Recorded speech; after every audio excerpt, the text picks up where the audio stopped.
ذلك من أنباء القرى نقصه عليك منها قائم وحصيد۔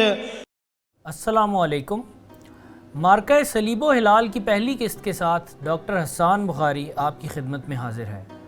اس ڈاکومنٹری کا مقصد خاص و عام کو صلیبی جنگوں کی تاریخ کے بارے میں ایجوکیٹ کرنا ہے۔ 11ویں صدی عیسوی کے اواخر میں یورپ میں صلیبی جنگوں یا کروسیڈز کی تحریک شروع ہوئی، جس کا بنیادی اور اولین مقصد یروشلم کے مقدس شہر میں عیسائی اقتدار کا قیام تھا۔ اس سلسلے میں یورپی عیسائیوں نے مشرق وسطیٰ پر بھرپور یلغار کی، جو کہ اس وقت قلم روئے اسلام میں شامل تھا۔ ان جنگوں میں مسلمان اپنے جھنڈوں پر ہلال کا نشان جبکہ عیسائی صلیب کا نشان آویزاں کرتے تھے۔ صلیب و ہلال کی یہ کشمکش تقریباً 2 صدیوں تک جاری رہی اور آخر کار اسلام کی فتح پر منتج ہوئی۔ صلیبی جنگوں میں مسلمانوں کی طرف سے نور الدین زنگی، صلاح الدین ایوبی اور سلطان بیبارس جیسے قائدین نے نہ صرف بے مثال فتوحات حاصل کیں بلکہ مذہبی رواداری، رحم دلی اور دریا دلی کی بھی ایسی امثال قائم کی کہ عیسائی بھی دنگ رہ گئے۔ دوسری طرف صلیب کے یورپی پیروکاروں میں رینالڈ ڈی شیٹیون اور بونیفیس آف مونٹ فراٹ جیسے اشخاص نمایاں رہے، جن کی شقاوت، ظلم و ستم اور جفا جوئیوں سے مسلمان تو ایک طرف، عیسائی بھی معمون نہ رہ سکے۔ اس دور میں یورپ جہالت کے اندھیروں میں ڈوبا ہوا تھا، جبکہ عالم اسلام علم و فضل کا مرکز تھا۔ اسی وجہ سے یورپی عیسائیوں کی اکثریت متعصب، جاہل اور ظالم و جابر تھی، جبکہ اکثر مسلمان حکمران صاحب علم، رحم دل اور سخی تھے۔ روشنی اور ظلمت کی اس کشمکش کو اکثر تاریخ دان تاریخ عالم کے اہم ترین واقعات میں شمار کرتے ہیں۔ صلیبی جنگوں کے اثرات آج تک عالمی افق سے محو نہیں ہوئے۔ اسلامی مشرق وسطیٰ میں اسرائیل جیسے ناسور کا وجود ایک بار پھر اس خطے کو انتشار و اضطراب میں دھکیل چکا ہے۔ مشہور فلسفی جارج سنتایانا نے کہا تھا کہ تاریخ اپنے آپ کو صرف ان لوگوں کے لیے دہراتی ہے جو اس سے سبق نہیں لیتے۔ امت مسلمہ کا درد اپنے دلوں میں رکھنے والوں کے لیے ضروری ہے کہ وہ صلیبی جنگوں کی تاریخ سے واقفیت حاصل کریں۔ آغاز کلام کروں گا 7ویں صدی عیسوی سے۔ 7ویں صدی عیسوی میں خلیفہ دوم حضرت عمر فاروق کے دور حکومت میں مسلمانوں نے شام، فلسطین اور مصر کو فتح کیا۔ فروری 638 عیسوی میں حضرت عمر بذات خود یروشلم میں داخل ہوئے اور عیسائی پیٹریارک یا بطریق سوفرونیس نے شہر ان کے حوالے کر دیا۔ دنیائے عیسائیت میں پوپ کے بعد پیٹریارک سب سے بڑا عہدہ مانا جاتا تھا۔ حضرت عمر نے تمام مذاہب کے لوگوں کو، جن میں عیسائیوں کے ساتھ ساتھ یہودی بھی شامل تھے، یروشلم میں عبادت کرنے کی کھلی اجازت دے دی، حالانکہ ان سے پہلے یہ شہر رومی سلطنت کا حصہ تھا اور رومی عیسائیوں کے علاوہ کسی اور مذہب کے لوگوں کو مذہبی آزادی نہ دیتے تھے۔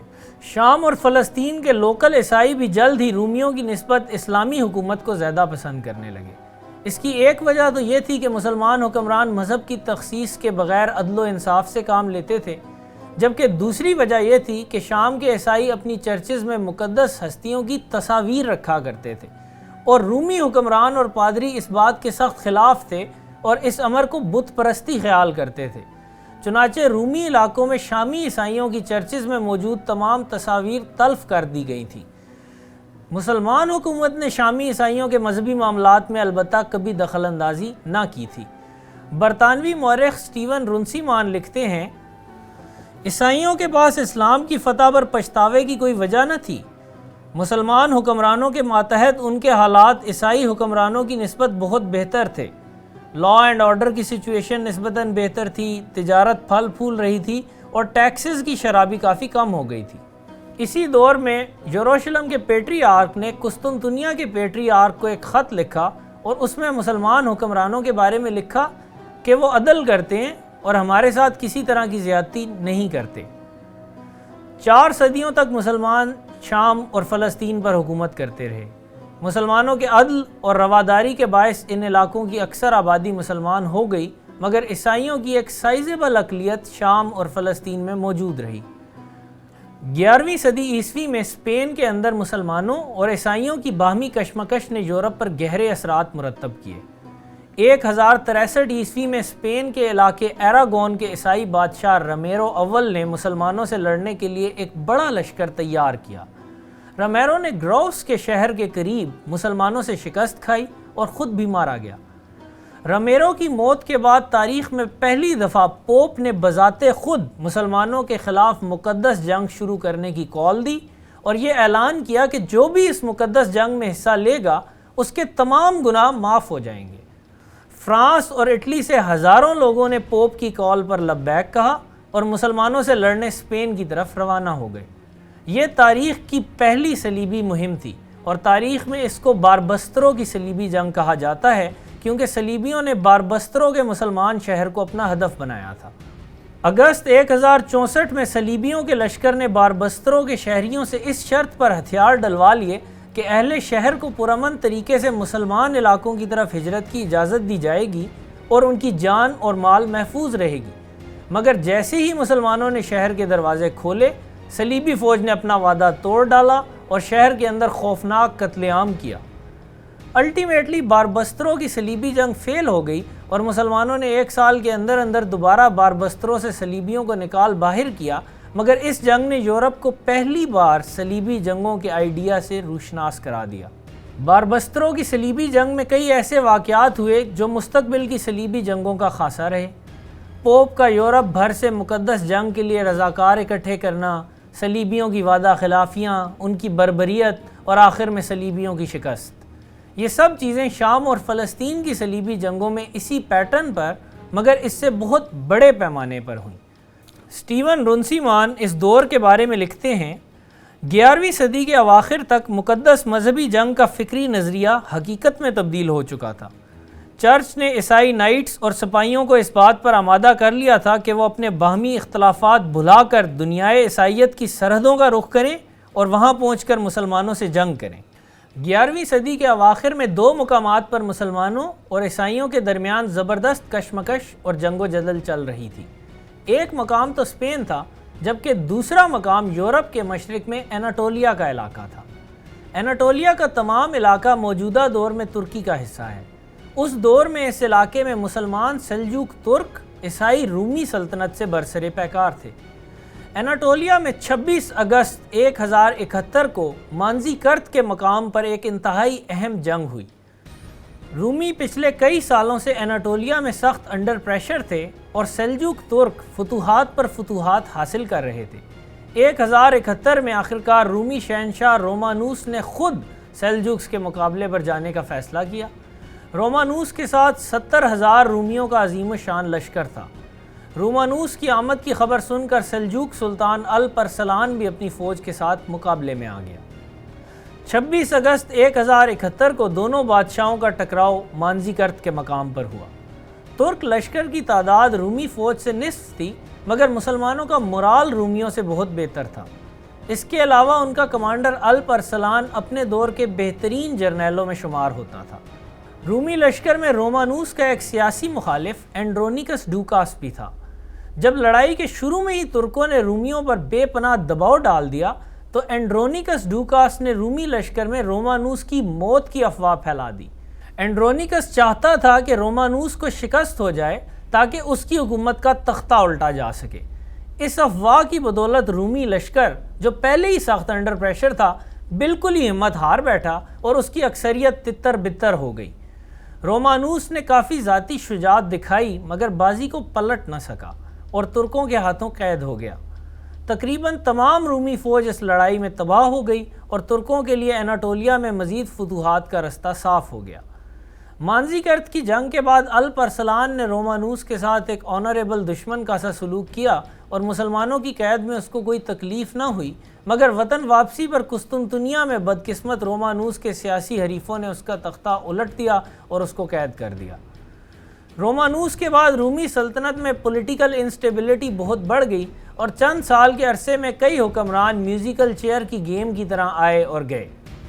ترکوں کی فتوحات کا سلسلہ بھی جاری رہا۔ 1081 میں ترکوں نے نیکیا کے شہر پر قبضہ کر لیا جو رومی سلطنت کے دارالخلافہ قسطنطنیہ سے صرف 90 میل دور تھا۔ ایسے لگتا تھا جیسے رومی سلطنت کا سورج غروب ہونے کو ہے۔ مشہور صلیبی تاریخ دان ولیم آف ٹائر کے مطابق مانزی کرد کی شکست کے بعد رومی سلطنت مشرق وسطیٰ کے عیسائیوں کو تحفظ دینے کے قابل نہ رہی تھی۔ ولیم کے مطابق رومی سلطنت کی کمزوری کی وجہ سے قسطنطنیہ سے لے کر یروشلم تک کے عیسائیوں کی داد رسی کے لیے صلیبی جنگوں کی تحریک سخت ضروری ہو گئی تھی۔ 1071 میں ہی یروشلم سمیت پورے فلسطین کو سلجوقی سلطنت نے اپنے حلقہ اقتدار میں شامل کر لیا۔ ان علاقوں کا حکمران الپرسلان کا بیٹا تتش بن گیا۔ 1081 میں الیکسس کومنینوس رومی شہنشاہ بن گیا۔ الیکسیس ایک قابل بادشاہ ثابت ہوا اور پہلی صلیبی جنگ میں بھی اس نے ایک اہم کردار ادا کیا۔ 1092 میں سلجوقی سلطان ملک شاہ اور اس کے مشہور زمانہ وزیر نظام الملک کا انتقال ہو گیا۔ ان دونوں عظیم شخصیات کی اچانک موت سے سلجوقی سلطنت میں ایک خطرناک پاور ویکیوم پیدا ہو گیا۔ سلطان ملک شاہ کے بیٹوں کے درمیان خانہ جنگی شروع ہو گئی جو 10 سال تک جاری رہی۔ 1095 میں شام کا سلجوق حاکم تتش بھی انتقال کر گیا اور اس کے بیٹے بھی آپس میں برسر پیکار ہو گئے۔ تتش کے بڑے بیٹے رضوان نے حلب جبکہ چھوٹے بیٹے دکاک نے دمشق پر قبضہ کر لیا۔ یروشلم تتش کے ایک جنرل ارتک کے قبضے میں چلا گیا۔ اس دور میں بھی یورپ بھر سے عیسائی زائرین یروشلم کی زیارت کو آتے تھے اور مسلمان حکومتیں ان کے ساتھ مہربانی کا سلوک کرتی تھیں۔ اب مگر ان خانہ جنگیوں کی بدولت فلسطین میں عیسائی زائرین کو کافی مصائب کا سامنا کرنا پڑا۔ 1095 میں رومی شہنشاہ الیکسیس نے پوپ کے پاس اپنے سفیر بھیجے اور ترکوں کے خلاف مدد کی درخواست کی۔ مارچ 1095 میں پوپ اربن دوم نے پیاسنزا کے مقام پر ایک اجلاس منعقد کیا جس کو کاؤنسل آف پیاسنزا کا نام دیا گیا۔ یورپ بھر کے بشپس اور دیگر عمائدین نے اس کاؤنسل میں شرکت کی۔ اس موقع پر پوپ نے رومی سفیروں کو موقع دیا کہ وہ یورپ بھر کے عمائدین کے سامنے اپنی اپیل پیش کریں۔ رومی سفیروں نے انتہائی پر اثر انداز میں رومی سلطنت کی زبوں حالی کا نقشہ کھینچا اور خبردار کیا کہ اگر یورپ سے فوراً مدد نہ پہنچی تو اناٹولیا سے عیسائیت کا نام و نشان مٹ جائے گا۔ پوپ اربن دوم سمیت کاؤنسل آف پیاسنزا کے ارکان اس دردناک اپیل سے بہت متاثر ہوئے۔ پوپ اربن نے مصمم ارادہ کر لیا کہ وہ رومیوں کی مدد ضرور کرے گا۔ اس موقع پر اس کے ذہن میں ایک اچھوتا خیال آیا جس نے تاریخ کا دھارا ہی بدل دیا۔ اس نے سوچا کہ اگر صلیبی لشکر اناٹولیا رومیوں کی مدد کے لیے جا سکتا ہے تو پھر یروشلم تک کیوں نہیں جا سکتا؟ یروشلم عیسائی مذہب کا مقدس ترین شہر تھا اور اربن کو زائرین کی مشکلات کا بھی بخوبی علم تھا۔ چنانچہ اربن نے سوچا کہ کیوں نہ ایک زبردست صلیبی جنگ برپا کر کے مسلمانوں کو شام اور فلسطین سے یکبینی و دوگوش باہر نکال دیا جائے۔ اس طرح نہ صرف رومی سلطنت ترکوں سے عافیت حاصل کرے گی بلکہ عیسائیت کے مقدس ترین مقامات بھی 4 صدیوں بعد دوبارہ عیسائیوں کے ہاتھ میں آ جائیں گی۔ نومبر 1095 میں فرانس کے اندر کلرمونٹ کے مقام پر پوپ اربن نے ایک اور اجلاس کی صدارت کی جس کو کاؤنسل آف کلرمونٹ کا نام دیا گیا۔ کاؤنسل آف کلرمونٹ میں ہونے والی تقریروں کو نہ صرف یورپ بھر کے عمائدین بلکہ عام عوام کی بڑی تعداد نے بھی سنا۔ 27 نومبر 1095 کو پوپ اربن دوم نے کاؤنسل آف کلرمونٹ میں اپنی مشہور زمانہ تقریر کی اور فصاحت و بلاغت کے دریا بہا دیے۔ اربن نے اپنی تقریر کے آغاز میں ہی اس بات کو واضح کر دیا کہ مغرب کے عیسائیوں کے لیے لازم ہے کہ وہ مشرق کے کمزور عیسائیوں کی مدد کریں کیونکہ ترک مسلمان ان کی جان، مال، مذہب اور عزت کے لیے خطرہ بن گئے ہیں۔ پوپ نے خصوصی طور پر اس بات کو بھی واضح کیا کہ مشرق کے مظلوم عیسائیوں سے اس کی مراد صرف رومی سلطنت اور اناٹولیا کے عیسائی نہیں بلکہ شام اور فلسطین کے عیسائی بھی ہیں۔ اس نے عیسائی مذہب میں یروشلم کی مقدس حیثیت کو تفصیل سے بیان کیا اور پھر یروشلم کی زیارت کے لیے جانے والے عیسائیوں کے مصائب کی تصویر کھینچی۔ تقریر کے آخر میں اس نے کہا کہ اب وقت آن پہنچا ہے کہ مغرب کے عیسائی اپنے مظلوم مشرقی بھائیوں کی داد رسی کے لیے گھروں سے نکل کھڑے ہوں، امیر و غریب، شاہ و گدا سب سوئے مشرق نکل کھڑے ہوں، آپس کے جھگڑوں کو دفن کر کے اور متحد ہو کر اب عیسائیت کے دشمنوں سے لڑنے کا وقت ہے۔ جو بھی اس جنگ میں مارے جائیں گے وہ سیدھے جنت میں جائیں گے کیونکہ یہ جنگ کسی انسان کی نہیں بلکہ خدا کی ہے اور خداوند بذات خود ان کی قیادت کرے گا۔ ادھر وہ اسرت اور غم کے عالم میں رہتے ہیں، ادھر وہ ثروت اور خوشی کے مزے لوٹیں گے اور خدا کے مقربین میں شامل ہوں گے۔ اب کسی تاخیر کی گنجائش نہیں ہے۔ اگلے سال کے موسم گرما میں تیار رہو مشرق کی طرف روانہ ہونے کے لیے، تیار رہو دشمنان دین سے جنگ کرنے کے لیے، اور تیار رہو فتح و کامرانی کے لیے۔ اربن کی شعلہ بیانی نے مجمع میں جیسے آگ ہی لگا دی۔ عوام و خواص جوش سے بے قرار ہو گئے۔ اسی موقع پر وہ نعرہ بھی پہلی دفعہ لگایا گیا جو اگلے 200 سال تک صلیبیوں کی زبان پر رہا۔ یہ نعرہ تھا دیوس وولٹ۔ اربن کی تقریر کے بعد پورا کلرمونٹ دیوس وولٹ کے نعروں سے گونج اٹھا۔ یہاں پر میں مارکہ صلیب و ہلال کی پہلی قسط کا اختتام کروں گا۔ اگلی قسط میں انشاءاللہ ہم کونسل آف کلرمونٹ کے نتائج اور اس کے بعد آنے والے واقعات کو ڈسکس کریں گے۔ اللہ حافظ۔